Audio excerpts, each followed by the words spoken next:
Hə, burada deməli vasitə barəsində soruşurlar və sual verən soruşur ki, Allah Taala hər bir işdə vasitə qoyur.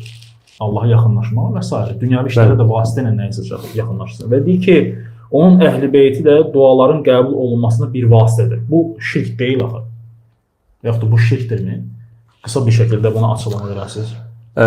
Dinimiz bizə ümumiyyətlə duaların qəbul olunmasının səbəblərini bildirib bizə və həmçində buna təvəssül deyirlər. Yəni şəriətdə düzgün olan təvəssül növlərini dinimiz bizə buyurub, bildirib.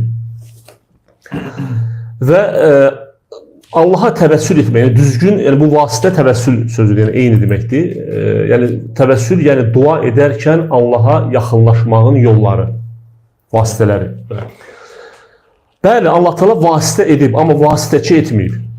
Yəni vasitəçi yoxdur. Eşən qardaş, burada elə ona uyğun sual verir. Deyir ki, sələflərin qoşduğu şirk, ölüyə təvəssül olmaz, diriyə olar. Gülmə işarəsi qoyub. Mən başa düşmürəm. Dirinin nəsə vermə qüdrəti var ki, yaxşı, onu da izah edəcəm. İzah edin inşallah. Yəni səbrlə dinləyin. Bəli. Mən sualları verməyin ki, çünki artıq nə gəlibsə onlara cavab verə bilmirsiniz. Çünki suallar çoxdur. Demək ümumiyyətlə, bəli, dua edərkən təvəssül var, yəni icazəli təvəssül var, hansı ki dinimiz bizə buyurub. Birinci, bunu qeyd edim ki, bildiyimiz kimi ümumiyyətlə İslam dini nəyə əsaslanır? Quran və ayə və hədislərə. Bəli, Quran və hədislərə. Demək ki, o şey ki, təvəssül növü ki, Quran və hədislərdə var, biz onu əməl edəyək. Biz də istəyirik duamız qəbul olsun. Məyər biz istəmirik duamız qəbul olsun. Əgər hansısa bir icazəli təvəssül varsa şəriətdə, şəriətimiz onu buyurubsa, mən onu bilmirəmsə, mən canla başla deyərəm ki, qardaş, gətir dəlil, sübut Qurandan, hədisdən, mən də sabahları onu əməl edeyim. Yəni, bizim mane olan nədir ki? Biz Peyğəmbərə sallallahu əleyhi və səlləmdən tabe olmaq baxımından daha hərisik. Daha çox çalışırıq ki, duamız, məyər biz istəməliyik duamız qəbul olsun. Ona görə də alimlər ümumiyyətlə baxıb görürlər ki, İslam dinində Allaha təvəssül etməyin 3 növü var. Yəni şəriətimiz 3 yolla, 3 cür təvəssülü icazə verir, yaxınlaşmağa icazə verir. Bunlardan birincisi Allahın ad və sifətləri ilə. Bu özü ən gözəl təvəssül. Necə ki Allah Teala Quran-ı Kərimdə buyurur: "Vəlillahil əsmaul husna fəd'uhu biha." Allahın gözəl adları var. Allahı bu adlarla çağırın. Bu təvəssülün birinci növüdür. Yəni dua edəndə duava uyğun olaraq ya Rahim mənə rəhm et, ya Qafur məni bağışla, ya Razzaq mənə ruzi ver. Yəni Allahın gözəl adlarından istifadə etmək. Bu birinci növ. İkinci növ demək, bayaq ki, həmən o suala gəldim, sağ insandan, sağ olan bir insan, əməli salih insandır, hansı ki, bildiyimiz kimi bəzi insanların hətta həyatda olarkən... Yəni, o sual verənin sualına biz toxunur. Yəni, diri insan nə ilə sənə... Nə demək? Necə olur diridən təvəssül etmək? Diri insandan, bildiyimiz kimi, bəzi insanlar Allaha yaxın insanlardır, yəni övliyalardır, amma sağ insandan söhbət gedir, sağ olduğu halda. İmanlıdır, salihdir. İmanlıdır, əməli salihdir, alimdir və bu insanın duası məsələn qəbuldur. Necə ki, Peyğəmbərimiz sallallahu əleyhi və səlləmin dövründə Uveys əl-Qarn deyilən bir tabiin olur. Bizdə Veysəl əl-Qarni. Uveys əl-Qarni bu Peyğəmbərimiz sallallahu əleyhi və səlləmin sahabə olmasa da, yəni gəlib görə bilmədi. Amma Peyğəmbərimiz sallallahu əleyhi və səlləmlə eyni dövrdə yaşayır. Və Peyğəmbərimiz sallallahu əleyhi və səlləm onun anasına görə, yəni yaşlı anasını qoyub gəlmədiyinə, hicrət edə bilmədiyinə görə onun hicrət etmiş kimi sayır və onu tərifləyir və bildirir ki, onun duası qəbuldur. Və deyir ki, kim onunla gələcəkdə qarşılaşsa, qoy onun üçün dua etməsini istəsin. Və rəvayət olunur ki, Ömər ibn Xattabın dövründə, yəni Yəmənli olur o, Yəməndən gələnlər arasında Ömər ibn Xattab soruşur ki, Uveys aranızdadır və o deyir ki, bəli, bəs mən Peyğəmbərimiz sallallahu əleyhi və səlləmdən eşitmişəm ki, sənin duan qəbuldur, mənim üçün dua et. Bu ikinci növ və həmçində Peyğəmbərimiz... Yəni, insandan bu cür nə istənilir təvəssül? Yəni, sağ insanın, mən mesela qardaşa deyə bilərəm ki, qardaş, ümrəyə gedirəm, həcə gedirəm, mənim üçün dua et. Baxmayaraq ki, bu özü də, yəni insan yaxşı olar ki, özü üçün istəsin, amma yenə də icazəlidir. İcazəlidir, bu problem yox. Yəni, diri insandan gedir burası, ölüdən yox. Allah Teala Quranda deyir ki, وَلَوْ أَنَّهُمْ إِذْ ظَلَمُوا عَلَى أَنفُسِهِمْ جَاءُوكَ وَلَوْ أَنَّهُمْ إِذْ ظَلَمُوا أَنفُسَهُمْ جَاءُوكَ fəstəğfirullaha fəstəğfara lehumur rasul. Bəli. Əgər onlar özlərinə zülm etdikləri zaman sənin yanına gəlsəydilər və Allahdan bağışlanma diləsəydilər və sən də onlar üçün bağışlanma diləsəydin, ləvəcədullaha Allah təala onları bağışlayar. Allahı bağışlayan, Qaffarur Rahimə. Allahı bağışlayan və rəhm edən görərdilər. Və bu da nəyə aiddir? Keçmiş zamanda Peyğəmbərimiz sallallahu əleyhi və səlləmin sağlığında səhabələr gəlirdilər Peyğəmbərimiz sallallahu əleyhi və səlləmin yanına və deyirlər ki, ey Allahın elçisi, bizim üçün dua et və s.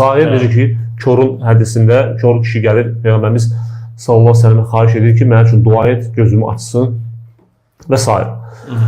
Bu icazəlidir. Amma öləndən sonra isə, yəni hər hansı bir insan, əməl salih insan olsa belə, Peyğəmbərimiz sallallahu əleyhi və səlləm hətta dünyası dəyişəndən sonra gedib Peyğəmbərin qəbrindən nəsə istəmək, belə bir şey gəlməyib dinimizdə. Bəli. Yəni bunu Peyğəmbərimiz sallallahu əleyhi və səlləm buyurub, nə dinimiz buyurub. Əksinə biz sahabələrin hədislərə baxıb görürük ki, sahabələr Peyğəmbərimiz sallallahu əleyhi və səlləm dünyasını dəyişəndən sonra Allahdan istədilər. Necə ki, Ömər ibn Xattabın dövründə quraqlıq oldu. Bəli. Yəni yağış yağmadı. Və Ömər ibn Xattab yağış namazı qıldırdı və Abbasa müraciət elədi. Peyğəmbərimiz sallallahu əleyhi və səlləmin əmisinə və dedi ki, ey Abbas, sən bizim üçün dua elə. Bəli. Halbuki Peyğəmbərimiz sallallahu əleyhi və səlləmin qəbri yaxındaydı və gedib Peyğəmbərimiz sallallahu əleyhi və səlləmin qəbrindən istəyə bilərdilər. Buna baxmayaraq onlar nə etdi? Abbasa müraciət etdi və Abbas da həm Əhl-i Beytdən olduğuna görə, həm salih olduğuna görə dua etdi. Ona görə yağış namazında müstəhəbdir ki, duası qəbul olan və gözəl zənn edilən bir insan barəsində. Yəni, halbuki yəni o vaxtı quraqlıq olanda, Allah Rasulü sağ olanda gəlib sahabələr və quraqlıq olanlar doğrudur. Peyğəmbər sallallahu əleyhi və səlləm istədi. Allah Rasulü əllərini qaldırıb dua etdi. Lakin Allah Rasulü dünyasını dəyişəndən sonra bu hadisə yenə də baş verdi. Və onlar müraciət etdilər Abbasa. Bu dəfə gələndə Abbasa. Çünki halbuki Peyğəmbər sallallahu əleyhi və səlləmin qəbri onların yanında istəsəydilər, necə ki burada sual verən soruşur ki, ay qardaş, Allah onun cisminə xatir verir, hacəti, yoxsa onun salih əməllərinə xatir? Yəni salih əməllərinə xatirdir. Yəni biz istəyəndə deyir ki, məsələn o salih bir insandır, onun əməllərinin xatirinə Allahdan istəyir. O da Allahdan istəyir. Qardaş, kiminsə salih əməllərinin başqasına heç bir aidiyyəti yoxdur. Bəli. Kiminsə salih əməli ola bilər. Peyğəmbərimiz sallallahu əleyhi və səlləmdən salih insan yox idi. Bəli. Peyğəmbərimiz sallallahu əleyhi və səlləmin salih əməlləri özünə aiddir. Necə ki Peyğəmbərimiz sallallahu əleyhi və səlləm nə deyir qızı Fatiməyə? Ey Fatimə, məndən bu dünyada istədiyini dilə, amma qiyamət günü mən sənə heç bir şey fayda verməyəcəm. Əməllərin olur. Əlbəttə. Ona görə də Nuh əleyhissalamın oğlu, Nuh əleyhissalamın salih olması onun oğluna fayda vermədi. Bəli. Və həmçində bunu demək istəyirəm ki, bir insanın salih əməllərinin sənə nə aidiyyəti var? Sənin duava nə aidiyyəti var? Bəli. Bunlar arasında heç bir əlaqə. O salih insan olub, necə ki Allah Təala Quranda nə deyir? Tilkə ümmətun qad xalət. Ləhə mə kəsəbət və ləkum mə kəsəbtum. Onlar bir ümmət idi, gəldilər, getdilər. Onların yaxşı əməlləri özlərinə, sizin yaxşı əməlləriniz sizə aiddir. Və lə tusəlun ammə kanu ya'mal. Və siz onların etdikləri barədə soru-sual olunmayacaqsınız. Bu ikinci növ. Üçüncü növ isə bu da icazəli təvəssüldür. Bir insanın dua edərkən öz etdiyi salih əməlləri qeyd etməsi və ona görə istəməsi. Yəni, məsələn, bir insan Allah yolunda bir iş görüb və o işə görə Allaha dua edir ki, ey Rəbbim, mən bu işi sənin rızan üçün etmişəmsə, mənim bu işimi, məsələn, düzəlt və s. Və bu da icazəlidir və buna da dəlil var. Yəni, uzun hədisdir. O hədisi qısa olaraq qeyd edirəm ki, Peyğəmbərimiz sallallahu əleyhi və səlləm bizdən əvvəlki ümmətlərdən olan 3 nəfərin mağarada sıxışıb qaldıqları və öz salih əməlləri ilə Allaha təvəssül etdiklərini bildirir. Bir dənə yəni olsun ki, Allah Rasulü sallallahu əleyhi və səlləmdən dəlil gələ bilməz ki, sahabələr diri ikən, hətta Abu Bakr olsun və yaxud da Həzrət Əli olsun və yaxud da Osman olsun, Peyğəmbər sallallahu əleyhi və səlləmi Allaha vasitə tutdular. Heç var. Əgər varsa, Peyğəmbərin xatirinə bizə verir. Buradan səslənirəm. Əgər elə bir hədis varsa, səhih hədis, yəni uydurma və s. uydurma çoxdur.